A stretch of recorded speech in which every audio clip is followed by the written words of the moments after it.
There's a dark side to productivity, something that a lot of us are unaware of. And that is why it's so important for us to realize why productivity is the new version of the hustle culture. Productivity.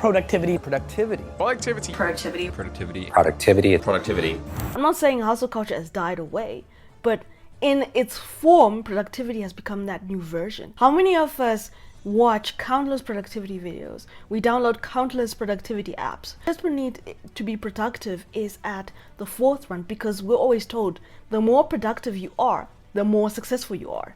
Unfortunately, here's a problem though.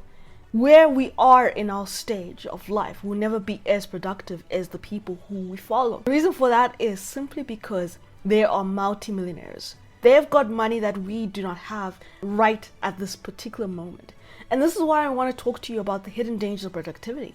We have to understand that when we fail to perform, it almost feels as if we're not doing enough. We start looking at our past achievements as just not being good enough. Why wasn't I not productive this day? Why was I not productive this month?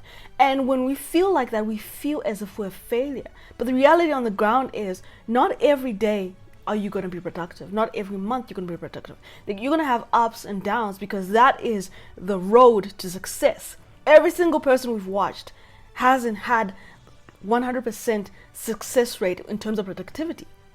Another thing is there's this myth, right, about productivity. The misconception that you can pursue productivity all the time.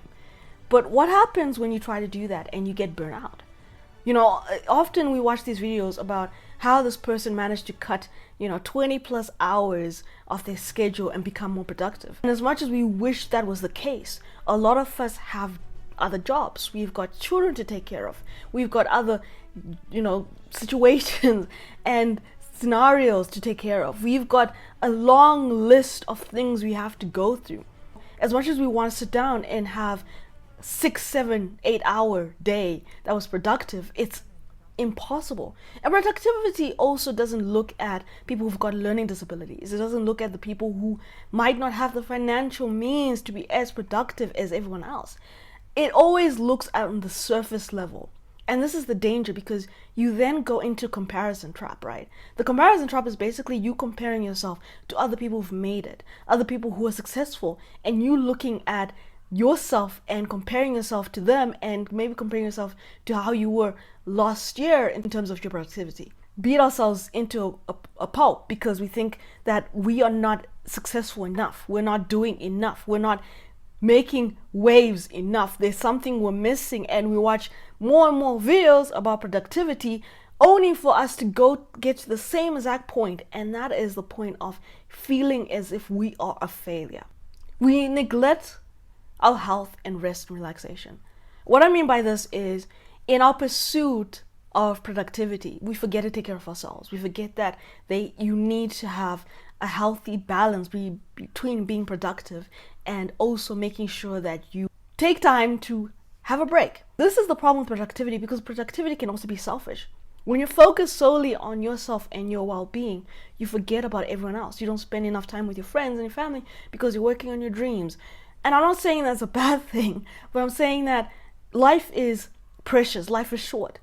In our work towards being more productive and being more successful in achieving our goals and our dreams, we forget and we leave behind the people who matter the most because we're trying to pursue something. And those people we watch have enough time to God help, right? They've got virtual assistants, they've got personal assistants, they've got editors, they've got content creators, they've got so many people helping them behind the scenes so they can be more productive on other stuff. Whereas me and you don't have the luxury. I'm a small channel, right? I'm a really small channel.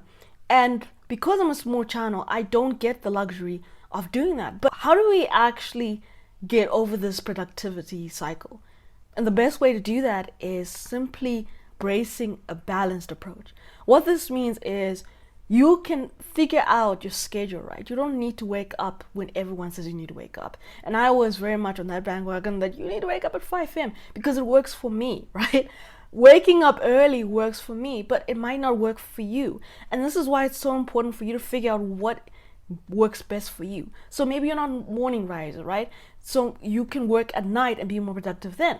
And then you figure out when you can schedule time to be around your family and your friends and do other stuff and having time to relax and rest. Maybe you work from Monday to Friday and then you take Saturday and Sunday off, and that's okay.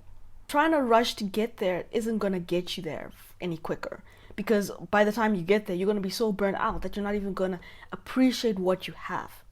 As I finish this off, I want you to realize something very important. Productivity, as it works, right? It's a good thing to talk about, but often we don't talk about the dangers of productivity, the burnout, the stress, the overexertion, damaging of physical well-being, comparing ourselves, the mental exhaustion that comes from trying to always be productive and failing because you've got other things to do. So in that case, you need to realize and take a step back and figure out what is going to work around your schedule and work around it. And you will have good days, you've got bad days, you will be up 1 minute and then down the next. And that's okay. There's nothing to be ashamed of, because life is all about a journey. You might not get to where you want to go tomorrow or next month or next year, but you eventually get there. It's all about patience. And this is what I wanted to talk about today. But if you haven't, please like, please subscribe, so that you're always notified whenever a new video comes out.